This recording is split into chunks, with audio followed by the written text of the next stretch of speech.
बिस्मिल्लाहिर्रहमानिर्रहीम।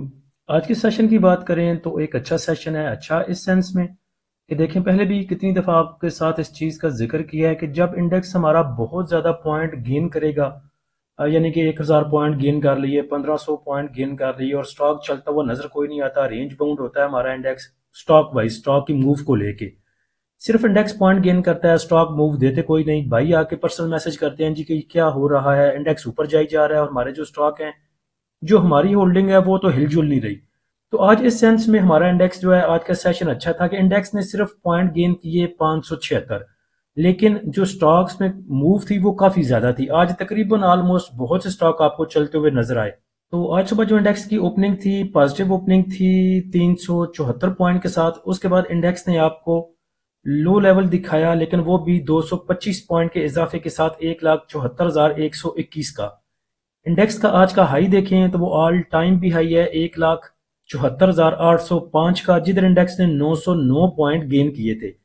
इंडेक्स की क्लोजिंग अगर देखें तो वो भी ठीक है, सिर्फ 400 पॉइंट की हाई से इंडेक्स ने करेक्शन ली और 576 पॉइंट के इजाफे के साथ इंडेक्स की क्लोजिंग 1,74,472 पे आई। वॉल्यूम अगर देखें तो वॉल्यूम भी कदरे बेहतर हैं, 415 मिलियन के वॉल्यूम ट्रेड हुए के एस 100 इंडेक्स में। उसके बाद आज के सेशन के टॉप एक्टिव स्टॉक देखें तो सबसे ज्यादा जो वॉल्यूम है TSBL में जनरेट हुए तकरीबन 57 मिलियन के। उसके बाद टॉप एक्टिव स्टॉक में FFL, unity, PTC, bank of Punjab, PIA, PI, BTL, सनर्जी, WTL, PRL। PIA में हम काम तो नहीं करते, लेकिन काफी, क्योंकि नॉन शरिया है, लेकिन काफी भाइयों के इसको लेके मैसेज आए थे कि PIA का क्या करें। किसी के पास होल्डिंग थी, वो बेचारे इसको लॉस पे सेल करना चाहते थे। हम खुद तो काम नहीं करते नॉन शरिया में, लेकिन जो भाई स्टॉक होते हैं या जो लॉस बुक करना चाहते हैं या किसी और में शिफ्ट करना चाहते हैं, तो उसको लेके उनको मशवरा दे देते हैं कि आप सेफली ऐसे एग्जिट कर सकते हैं नॉन शरिया से और फिर आप शरिया की तरफ जा सकते हैं। तो पीटी इसका PIA का भाइयों को बोला था कि 27.5, 26.5 के पास सपोर्ट इसकी बनती है, इंशाल्लाह वहां से बाउंस बैक कर जाएगा। और आज इसने बाउंस बैक किया और अपर कैप पे इसकी क्लोजिंग आई। उसके बाद भाइयों के काफी क्वेश्चन आ रहे थे PRL को लेके। तो PRL का भी उनको बताया था कि जब ये मूव कर रहा था 35 रुपए 70 पैसे पे, 35 रुपए 80 पैसे पे, तो उनको बताया था कि टेक्निकली इसका मूव करना बनता है। डे के चार्ट के ऊपर चूंकि देख के हम बताते हैं, 5 मिनट या 30 मिनट का यूज नहीं करते, तो उसकी मूव आने में भी 1-2 दिन लग सकते हैं।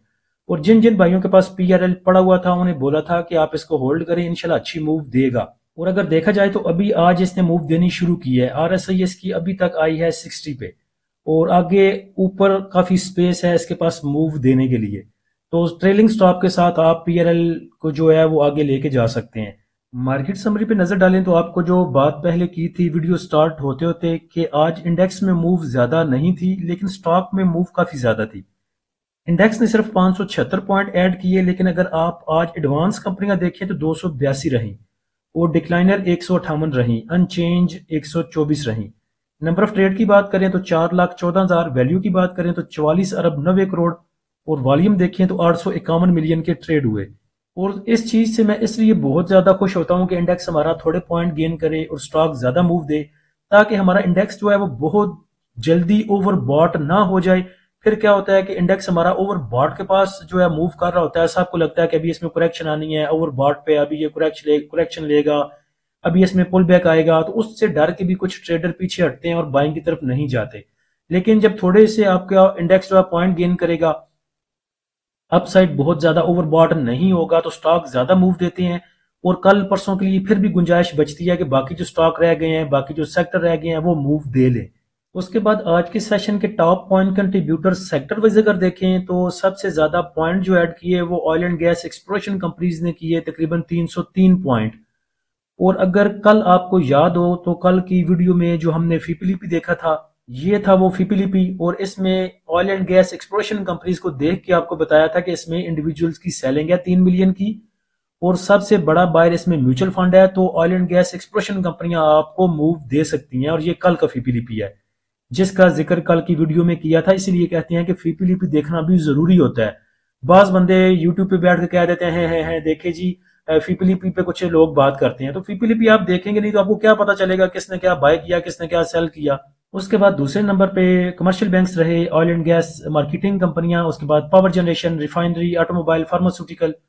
ऑटोमोबाइल ने काफी देर से मूव नहीं दी, ऑटोमोबाइल असेंबलर ने, और उसके बाद रिफाइनरी पे भी बात हुई थी कि रिफाइनरी में भी तमाम चीजें जो हैं वो नीचे मिल रही हैं। एटीआरएल का खासकर आपको बताया था, उसका चार्ट देके फिर आपको दोबारा रिमाइंड करवाता हूं मैं। और रिफाइनरी पे भी बात की थी कि रिफाइनरी में भी अपसाइड मूव बचती है। स्पेशल नाम लेके बोला था कि एनआरएल मूव कर चुका है, लेकिन पीआरएल और एटीआरएल मूव नहीं किए, वो आपको मूव देंगे। तो आज उन दोनों ने भी मूव दी। उसके बाद नेगेटिव साइड पर अगर देखें तो फर्टिलाइजर सेक्टर रहा, क्योंकि काफी पीछे हाइप क्रिएट हो चुकी थी फौजी फर्टिलाइजर में। और आपको ये भी बताया था कि जो चीज बहुत ओवरबॉर्ड की तरफ चली जाती है, चाहे वो जितनी मर्जी अट्रैक्टिव हो, उसमें फिर प्रॉफिट टेकिंग आनी ही होती है। जिसने फौजी फर्टिलाइजर को 575 पे 576 पे पकड़ा हुआ था, वो बेवकूफ है, 614 पे 610 पे नहीं बेचेगा उसको। उसके बाद दूसरे नंबर पे सीमेंट सेक्टर रहा, जिसने 154 पॉइंट लूज किए। उसके बाद ऑटोमोबाइल, रियल एस्टेट, ग्लास और लेदर। टॉप पॉइंट कंट्रीब्यूटर कंपनियां अगर देखें तो ओजीडीसी में सबसे ज्यादा मूव आज देखी गई। और ओजीडीसी के हमने डे ट्रेड के लिए सिग्नल भी दिए थे, इसलिए कि टेक्निकली अच्छा लग रहा था हमें ओजीडीसी। ये ओजीडीसी के टेक्निकल सिग्नल दिए थे डे ट्रेड के लिए, जिसमें आपको बताया था कि स्पोर्ट है इसकी 270.50 से लेके 273.80 तक। तो अल्हम्दुलिल्लाह इसने अपने स्पोर्ट को भी रिटेस्ट किया, और उसके बाद जो टारगेट प्राइस थी इसकी, जो टेक्निकली रेजिस्टेंस थी, उसको भी अल्हम्दुलिल्लाह इसने अचीव किया। उसके बाद देखा जाए तो पॉजिटिव साइड पे यूबीएल था, पीपीएल, पीएसओ, हबको, एमईबीएल, एटीआरएल, साजियो, एसएसजीसी। और नेगेटिव साइड पे देखें तो एफएससी ने सबसे ज्यादा पॉइंट लूज किए। उसके बाद इफेट रहा, डीजीकेसी, एफसीसीएल, एमएलसीएफ, कोहाट। उसके बाद एटीआरएल को देखें तो एटीआरएल यहाँ पे आपको बताया था, इस जगह पे तमाम भाइयों को जो भी आगे पूछता था तो एटीआरएल का बताया था कि अच्छी सपोर्ट के ऊपर आपको मिल रहा है। 650 के ऊपर जिस दिन इसने क्लोजिंग दे दी तो बहुत अच्छी मूव आपको दिखाएगा। 676, 686, उसके बाद 707, 714, 728 तक के लेवल आपको दिखा सकता है। तो आज इसने आउटस्टैंडिंग मूव दी। उसके बाद जो भाई पूछते थे एक्साइड बैटरी को लेके, एक्साइड बैटरी का मशवरा भी दिया था कि इनके रेट फिर दोबारा क्लोज हो चुके हैं।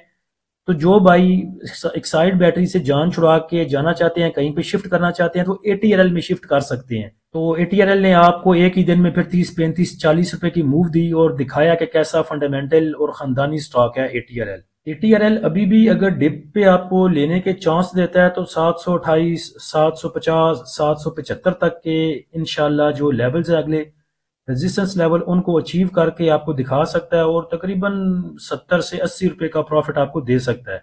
उसके बाद देखें जो आज दिन में, जो आज सेशन में चीजें हो चुकी होती हैं, जो न्यूज गुजर चुकी होती हैं, वो हम अकॉर्डिंग टू सिचुएशन उसी टाइम जो है वो रियल टाइम में शेयर कर रहे होते हैं अपने प्रीमियम ग्रुप में भी और कभी कभी फ्री ग्रुप में भी।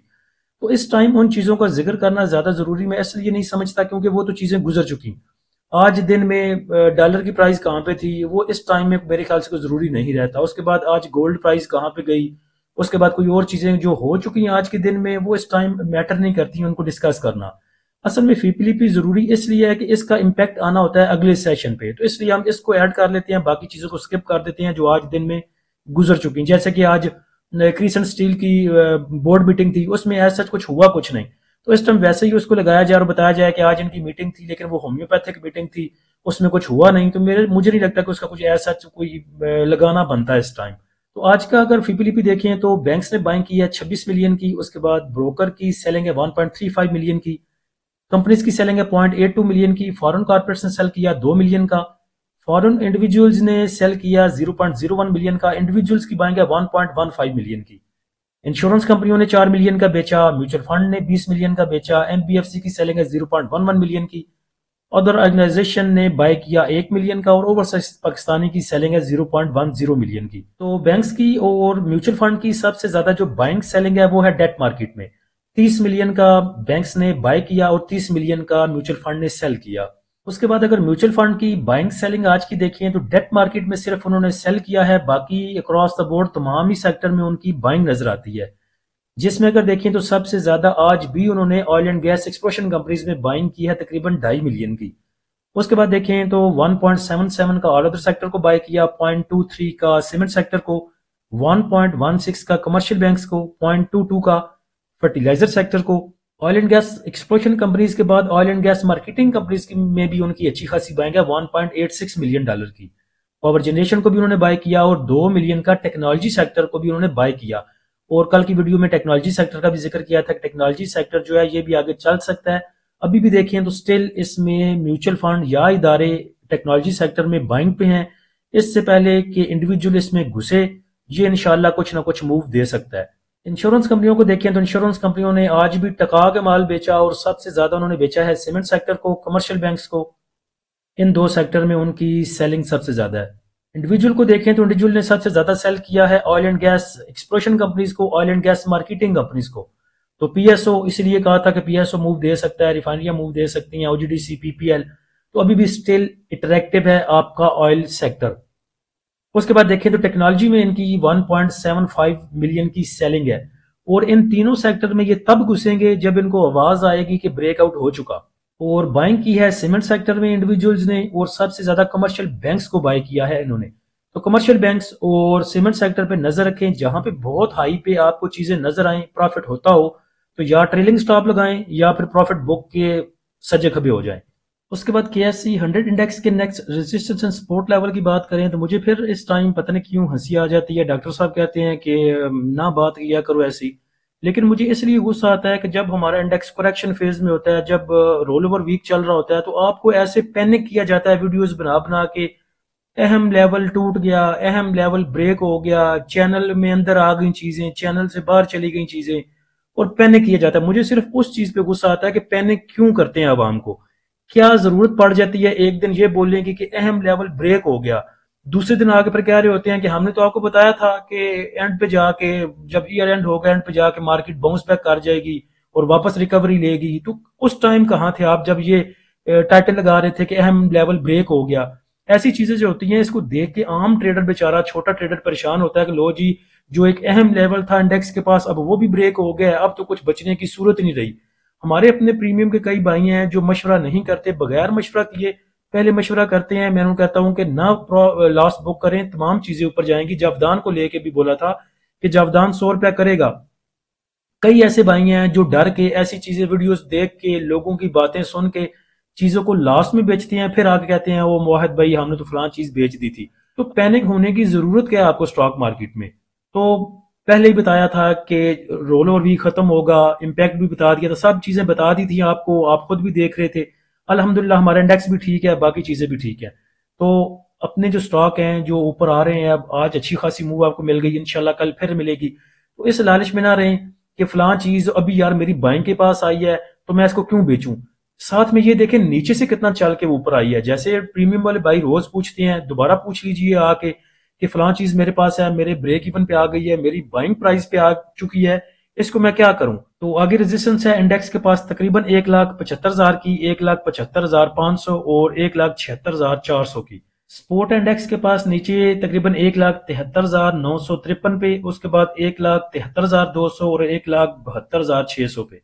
इस टाइम बहुत सी चीजें होती हैं आपके साथ शेयर करने वाली, बहुत सी चीजें समझानी होती हैं, लेकिन इस टाइम टाइम बहुत कम होता है क्योंकि फीपली भी बहुत देर से आता है, उसके बाद एडिट करो और अपलोड करने में काफी टाइम लग जाता है, और वीडियो लंबी होने के डर से भी कुछ चीजें शॉर्ट करनी पड़ जाती हैं।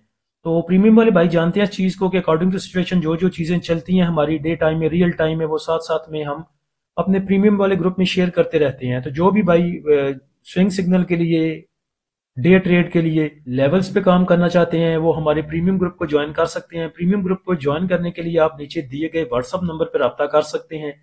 फ्री ग्रुप को ज्वाइन करने के लिए लिंक नीचे डिस्क्रिप्शन में लगा दिया है। अल्लाह हम सब का हामी नासिर हो। इजाजत दीजिए, अल्लाह हाफिज।